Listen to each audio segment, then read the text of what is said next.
Pratha. She's a geriatrician here at UAMS. My name is Anusha Majagi. I'm a second year med student. And today we're just going to be talking about geriatric health. So I'll talk a little about what happens as you age over time. Lots of things happen and to different degrees. So for bone health, you can lose density in your bones and they can become weak and fracture over time.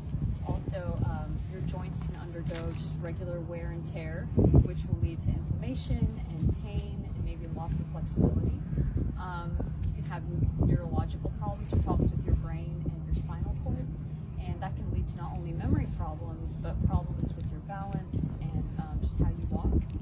And then you can also have problems with your blood vessels. So your blood vessels will lose flexibility, and it doesn't allow your body to pump blood as well from your heart throughout your whole body.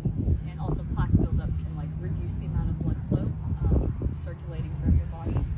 And while these are issues that our bodies undergo over time, there are ways to prevent them by adopting a healthy lifestyle, and that's what Rachel will talk about. Thank you, Anusha, and thank you for inviting me to walk with the doc program. So I'm glad there are at least some people who are here to walk and rock with the Jerry doc, right? And that too in the cold winter, as of my very favorite patients have pointed out, in the middle of December. It's even more fun because this is the month that people just don't get out. They don't want to exercise. They blame it on the winter. And then comes the summer where sometimes we can have 110 degrees temperature and people don't want to get out. But walking is good for all of us. In fact, you're walking with a dog, but there's a dog. My dog is in the car and you could walk with your dog every day. So there are so many benefits from geriatric standpoint. I know I'm really glad that today Cody, our physical therapist, and Sherry Woods, who runs a beautiful program in the Center of Aging for exercise on a regular basis, is here. And they do all these cool exercises where you all can check out the pamphlets. But what I wanted to tell you was that we live in a city and we are number one, or not number one, but among the top 5 for obesity in the country, right? And also we are among the top 8 for diabetes risk. Older adults are at high risk for diabetes, more than even the younger population. There are so many other chronic conditions that catch up as you're aging, including high blood pressure, high cholesterol, cardiac issues. But more important than that, the ability to live independently depends on exercise, which I tell each one of you. If there was one medication that I could give to someone that will take care of your heart, your brain, your blood pressure, your diabetes, and your overall body, that would be exercise. No doubt about that. And if people just started exercising, it would just change how they live. And the most important thing also is the brain health. Many times we don't understand that when you're walking, you're actually moving your legs and your arms at the same time. And that movement is so important. It improves the blood flow in the brain and also connects your neurons so well.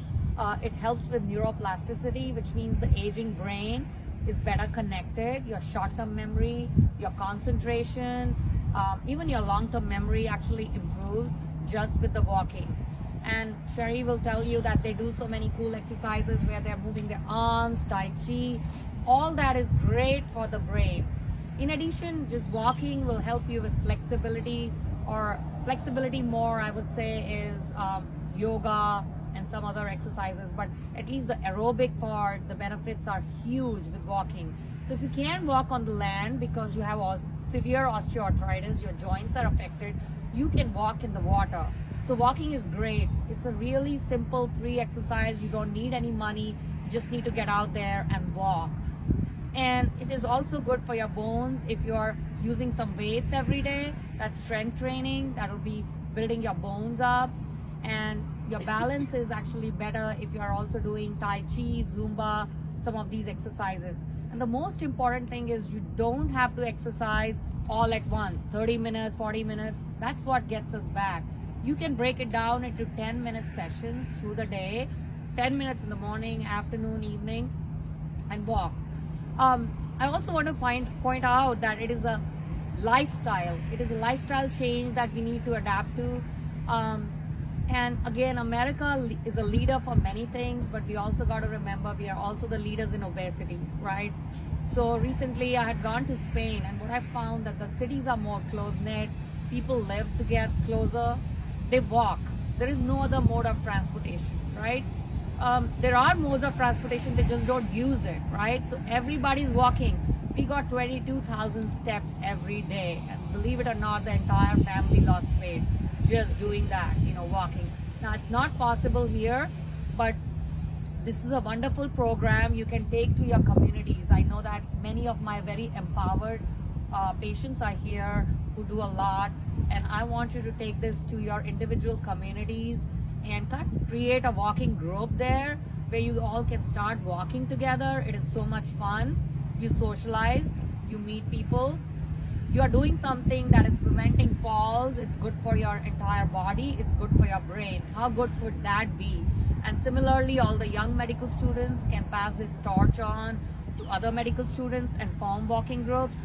And similarly, we could start this into a bigger movement in Little Rock, where we have beautiful parks, beautiful weather. One thing you all don't realize, we are breathing such pure air, which is good for your lungs. I went to Delhi, the most polluted city currently. I have lost my voice, so that's why it's so hoarse. We went from a pollution index of 3 in the city to a 207 in Delhi. Okay, it's choking at this time of the year. It is the worst.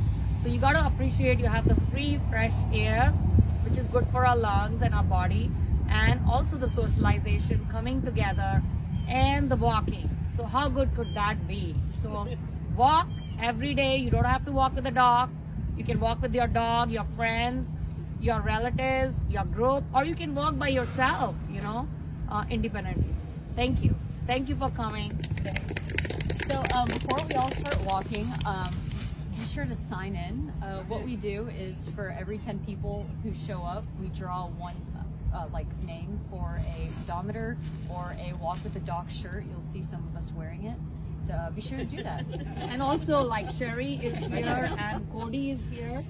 And as you're walking, they're going to tell you a little bit more about what we do. They are the exercise gurus that we turn all our patients to help out with exercise. So there is nothing better than walking, guys. Let's walk.